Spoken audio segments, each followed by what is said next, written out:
welcome everyone. First off, this is going to be a lot of fun today. Pat, amazing story of entrepreneurship, of being an intrapreneur as well. We have Bruce, another great entrepreneur, intrapreneur, highly interesting stories. And one of my favorite parts about doing this is we get to bring these stories to you. So just to let you know a little bit about the format, I'll do a little bit of the questions. I'll get us started, but then we'll start at the end. There's going to be definitely time for a Q&A. Think of this as a small, intimate fireside chat, and I'll get us kicked off. So first thing, let's start with the bios. All right. So Pat Turpin was president and co-founder of Popchips, Inc., so I'm sure we've all heard of that brand. He was also vice president of Costco Wholesale Corp., and he also launched the Costco's gas station business, which I got a story about that for you, Pat. A good story. Harvard did a case study on Pat's launch of new businesses at Costco, so kind of a big deal when it comes to a lot of entrepreneurs in here that are launching brands, growing brands. I want to know what it's like to be behind that big brand. So we'll talk about that, and then also what you did at Popchips. And Pat currently sits on the board of numerous food and beverage companies, which I'm interested as well to know about the personal brand and how you carry that brand through your career, because I see the pattern and I want to know the tips, man. So we're going to get into that. And then Bruce, on the other hand.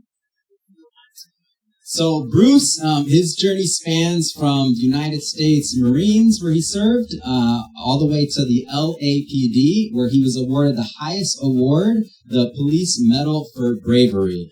Bruce, again, as I mentioned, he's an entrepreneur, and he did some amazing work at Quest, which we know those little Quest bars, and he's also now on his latest entrepreneurial venture, Legendary Foods, as Chirag mentioned. Great products over there, and I got a story about Bruce. So Bruce, yeah, this is a good one, so we'll get it kicked off. So the first time I met Bruce, and let me tell you what a fan I am of the Legendary products. I'm going into a studio in Brentwood, and I'm going to film some interviews, do some of this stuff, and the producer comes out to me and says, "Adam, I got something for you to try." And I'm like, "What do you got for me?" He's like, "Here, try this." And he brings out a Legendary bar, like the little cakes.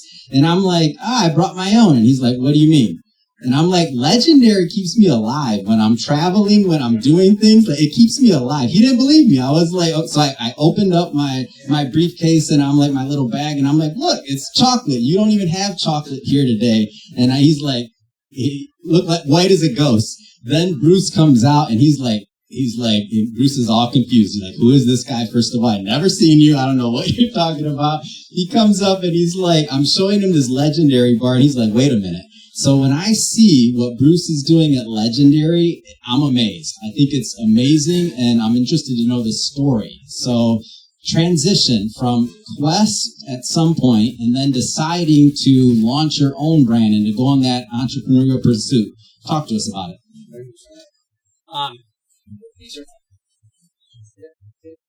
We good? Can you hear me? Okay, great. Yeah, so the Quest journey was phenomenal, and we hit a peak of, believe it or not, $440 million in 5 years. That doesn't mean we didn't have our stumbles. We did some really crazy things when we were making. A lot of times brands make so much money they start doing things that are not relevant to getting product in people's hands, which is really the basic for any consumable item you have. But regardless, we sold Quest to Atkins Nutrition after 7 years total for $1 billion. Not just $1 billion, but $1 billion cash, which is, business, that's a unicorn. And trivial thing, there's only been 1,100 billion-dollar companies in the entire world, so very few have sold for cash. But regardless of that, I was telling you earlier before we got on camera, Ron, our chairman, had this idea a year before we sold Quest. We went to the investment firm and said, "We want to start this seasoned nuts and nut butter company." And they're like, "Yeah, sure, no big deal. It's no threat to us." But we started that actually a year before we sold Quest, and then once we sold Quest, we all exited, and it was great, and we all went full bore with Legendary. And then the pastries came out about 3 years into it, and the pastries, we call Legendary Quest 2.0 internally. All the mistakes we learned at Quest, we keep things lean and mean. It's all about getting product in people's hands. We're not going to do any crazy shit, Super Bowl commercials or music videos. It's all about getting product in people's hands, and that's going to be the key to our success. But right now we have pastries, sweet rolls, and chips, and we have some crazy things coming out for next year. Amazing. Pat, All right, so Costco. I want to talk about the early days just a little bit here. So Costco, when I think about the gas stations, when I was reading up on your bio and I'm looking at this, I'm like, I spent an enormous amount of time in Costco gas stations. And the reason is because when I was in college, I was one of those armored car carriers, like, you know, the guys that go pick up the cash and all of that. This is before Uber, so you had to make a living, you had to, you know, figure out how you were paying for college. So I I'd work on the weekends and I would be Costco gas stations. They were one of our best clients, and all day long I went from Costco to Costco all through all of Michigan. So, broad question, what was the magic in unveiling some of these things and opening something like gas stations and otherwise at Costco? What made that work? And I'll tell you, the employees there, like, unlike anything else, wearing the badges, they've been there forever, and at that point I'd seen pretty much every retailer. Like, what was the magic there? So, whether it's gas stations or some of the vertically integrated food manufacturing businesses we created for Costco, any business from Costco, it was less about, okay, the company can make a lot of money getting into that business. It was more about if getting into a business delivered disproportionate value to Costco's members, because then it allowed Costco to raise the price of its membership. Because if you cut through all the noise, Costco makes all its money on membership, and a little bit of margin it takes just covers costs. So you could come up with an idea for something that would sell $1 billion and make the company $1 billion, and if it didn't deliver disproportionate value and align with the company's strategy, they'd say no. So the magic with gas was looking at, it was actually very simple when you cut through it all, that Costco owned their own land, so there's a big sunk cost they don't have to pay. They had excessively large parking lots. We didn't need branded gas because people trusted the Costco brand. We didn't need labor because you had pump technology, in place at the time. And so you start going through all these things, and you can start eliminating a lot of cost. And you put on top of it the fact that even though you had to make a profit, that wasn't the key. The key was, at Costco, the surveys of their members showed that they shopped at that time every 2 weeks. Every 3 weeks. And so the feeling was, if gas brought them back into the store more often, you had more shopping frequency, then you had this $100 million revenue store that if you increase the comp store sales a few points on $100 million, that's a lot. And it actually ended up increasing the shopper frequency from like every 3 weeks to like almost 2.5. It increased the sales inside the store by 3 to 4 points. But again, if you're 150 million revenue, that's a lot of incremental revenue. And so it drove the value of the membership. And so the biggest whiff of the whole thing was, I made the assumption that no one in their right mind would wait more than 3 cars deep for a tank of gas. And were we wrong? You were also wrong in the statement, excessively large parking lots. Not anymore. I don't know if I agree on that one. They're big, but it's still, depending where you're at, I'm running around looking for a spot. So during this time, or maybe not during this exact time, but at some point, so both of you in your careers had this point of being entrepreneurs, whether you working within Costco's confines or whether yourself, Bruce, working at Quest, taking that entrepreneurial leap. Like, what was that like? Whoever would like to start, either. I use the word intrapreneur. So when I originally started helping the team, and it was early on, and I was the least qualified person to work at a nutrition company. I was a cop and then a bodyguard. I met Shannon in the gym, and we became fast friends, and I started getting product in celebrities' hands just because they were cool people. And when I started helping them, I started kind of fall in love with the passion, what they were doing, and became much more of a protein bar company. We became a mission-based company, transforming lives. But I remember early on, Ron said, listen, Bruce, we have 99 problems here. And he still says it to this day, we have 99 problems. Just help get problems off my plate. And I just did what I do, building relationships, get product in people's hands. But I just started taking things on and building out the events department, the ambassador program. and I became an entrepreneur because I really had no rails. It wasn't like I had a job description per se, right? Because Ron was in charge of R&D and Mike was in charge of finance, so everyone had their responsibilities, and they never really wrangled me in.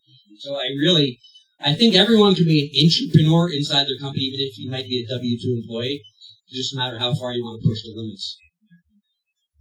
And so what is it like to make the jump then? Now you go from entrepreneur to your own company with Legendary. Well, I'm still part of the team. I'm not the owner, but and I have my own business.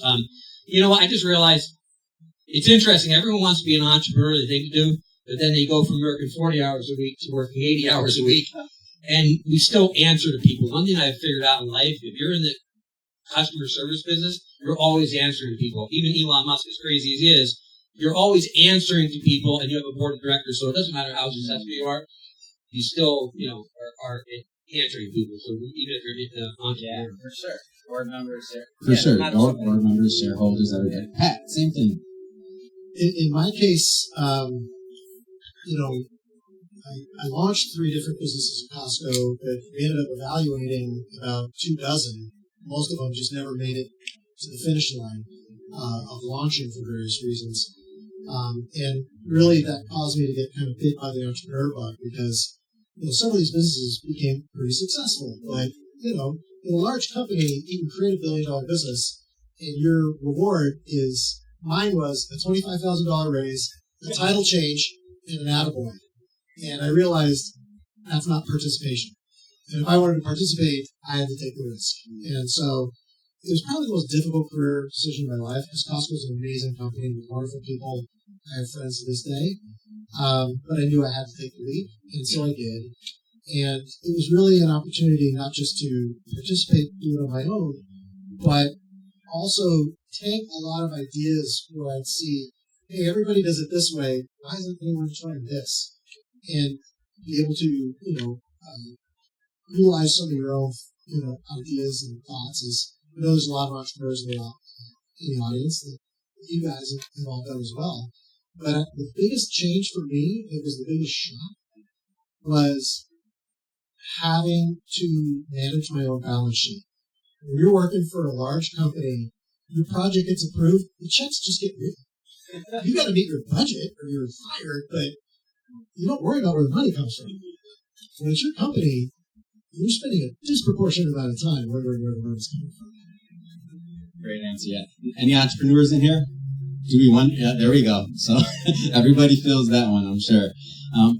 2 things that you both mentioned in your own ways: staying on brand, whether it's with what you're doing at Costco, whether it was Popchips or otherwise.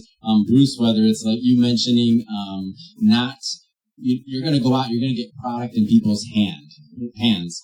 What does that mean to you? Staying on brand with your mission and what you're doing. So I believe if you get 1,000 screaming fans, that's your key to become $1 million company. And this has nothing to do with social media. I say it like this: if people like you, they're going to listen.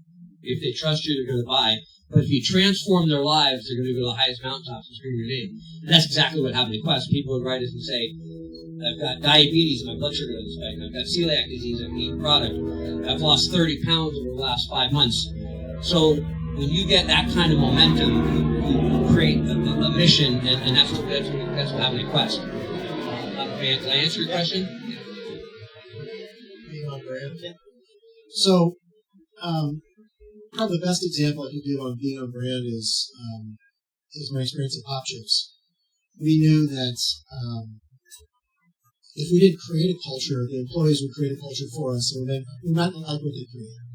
So we created something called the Principles of Pop, and it was what it meant to be the brand, but then their actions you take to live the brand. And it was everything from, how you conduct yourself to being generous, sharing product samples. Bruce passed the test. He showed up to the event with samples. Yeah. I did the same. And you want everyone to embody the brand, so there's no confusion about that. And then that starts translating into your communication, your messaging, and the consumer's perception. And ultimately, it became a major factor in how we interviewed and retained people. If they couldn't live those principles, didn't matter how smart she or he was, we couldn't work it. And I will add to that because it was a culture at Quest. It became a movement. If you saw my Jeep parked out front, it's wrapped in legendary. Boss of my old marketing guy at Quest, I wore Quest apparel 7 days a week. Matter of fact, if I would go on a date, I'd have a nice button-up shirt that still said Quest. So, but that's all about representing your brand, and that's what we created at Quest. Everyone wanted to wear our apparel. Everyone wanted to be part of this culty kind of cool club, and it really became a movement more so than just a protein bar. So, Pat, for those marketing consumer products, talk about the distribution landscape and maybe how some things have changed through the years. It's changed a lot. From what just using kind of a gross measure of change, the pandemic, changed a lot of things. Not that the pandemic itself changed it, but since the pandemic began, a couple big things that whether it's food or non-food, you're selling through consumer channels. First is the retailers. There used to be, pre-pandemic, a lot of what I call cash flow friendly retailers. Where you could go into that retailer without high slotting fees, without a big cost to promote, other than the cost of the promotion itself. If you're a natural or organic product, Whole Foods is a great example, right? And you would go into those cash flow friendly retailers, start building your data story, and then use that to get into bigger retail accounts. Well, fast forward to since the middle of the pandemic, and that's all changed. They aren't cash flow friendly anymore. They're charging slotting. Whole Foods charges massive fees just to promote. So forget about the cost of the promotion. You're going to pay like $20,000 just to set up a promotion for one point. You start multiplying that by these other retailers, it requires a lot more capital. The other thing is the investor landscape, which many of you know.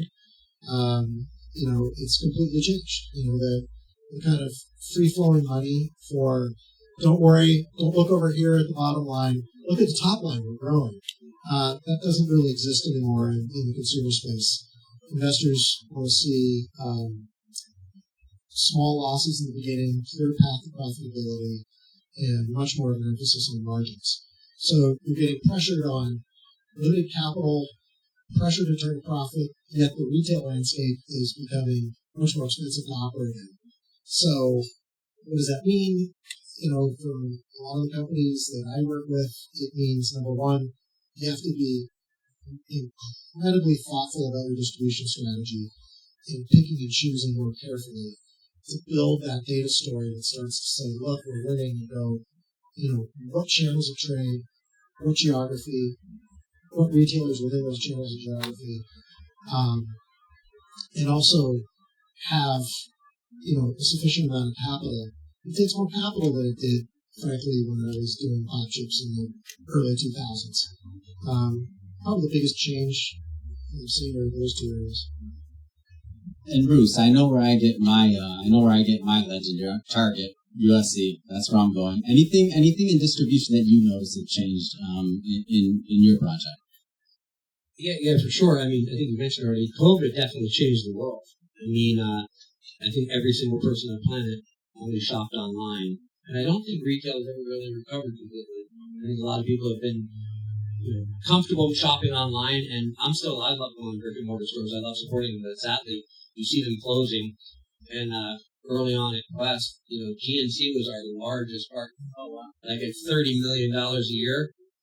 I don't think they probably do $30 million a year as a whole company now. They're struggling. So the landscape's obviously changed, the distribution's changed, and a lot of my friends that start small companies are all direct to consumer now. They just want to stick on their website, feel it out, see how it goes before they even put their toe into retail, because retail's much tougher. You got to fight for space, and the unique thing about a lot of my friends are like, I made it to Target, I made it to Walmart. It's great to get on the shelf, but you got to make sure that stuff gets off the shelf, because it's really cool. You can tell all your friends, I'm on the shelf at Target. Hey, what happened? They kicked me off because I wasn't moving it. So sometimes it's okay to be direct to consumer, and you can probably get wealthy direct to consumer. Maybe you never need to go to retail. I add one thing on that. Bruce bringing up a great point. There's a number of brands I see now that start off direct to consumer. They prove out their pricing, they understand the customer demographic, and then they might be, call it 10 to 30 million in sales, somewhere in that size, where they then make the decision to go into retail. And then it's a much more successful transition because they're able to go to the retailer and say, I know who's going to buy my product better than you do, Mr. Retailer, and these are the SKUs you need to bring in for this reason, and they've got, kind of the data to back it up on the e-commerce side. So I couldn't agree more. That's important. You already have a proven track record. Here, look what I've done over the last 3 years. This sells. Bring it to yourself now. All right, for the audience, this is my last question, and then this is your warning. Have your questions ready. I want to see hands going like this when I say who has a question. So, final question for both of you. So, one of the things that we focus on at Mission Matters is personal brands and building personal brands. I notice in your career, Pat, if I think about whether it's Costco, Popchips, what you're doing advising boards for food companies or CPG companies, and then Bruce, as you mentioned, wearing the shirt 7 days a week, driving the truck, and always being branded with Legendary. So, open-ended for both of you. What is creating a strong, identifiable personal brand meant in your careers? Personal, like your brand, yes. Mm-hmm. And I know that's a big thing now. I still struggle with it. People say you got to have your own brand, and I've created my own brand a little reluctantly, to be honest. But I started doing public speaking, and I've done 50 or 60 podcasts, and now I guess I have the Bruce brand, which sounds kind of weird, a little egotistical, right? But I have now been identified as Bruce, and as I'm writing a book and I'm speaking in public, but it's still not comfortable for me because I'd much rather represent Legendary and be known as the Legendary guy or the Quest guy. For years, I literally was known, people see me in the gym and say, oh, this Quest guy. They didn't even know my name. That's a much better identity for me than being known as Bruce. That's just me. Does that make sense? It does, but Bruce, you are a brand. I saw you last event. I saw you had on that big pink shirt, Legendary on that one. So you are a brand, even though you might not be comfortable with it, but you are a brand, Bruce, to be reckoned with. Yeah, I get your reticence to think of it as a brand, Bruce, because I have to admit I cringed a little bit when I heard that because I don't think of it that way either. But I guess if I had to answer the question, it would be acting into your principles. In my case, over the years have just seen a lot of, if there's private equity in the audience, I apologize in advance. A lot of entrepreneurs get taken advantage of by private equity, thinking they're on the same side of the table and not really realizing you're really not. And being in a position to then help founders and entrepreneurs scale their businesses to accomplish their goals as opposed to the private equity goals. And that involves telling them the truth versus what they want to hear. And sometimes that results in somebody not wanting to work with you, and that's okay. So acting into your principles can lead to people being very clear on what you're all about, and that then tends to lead to being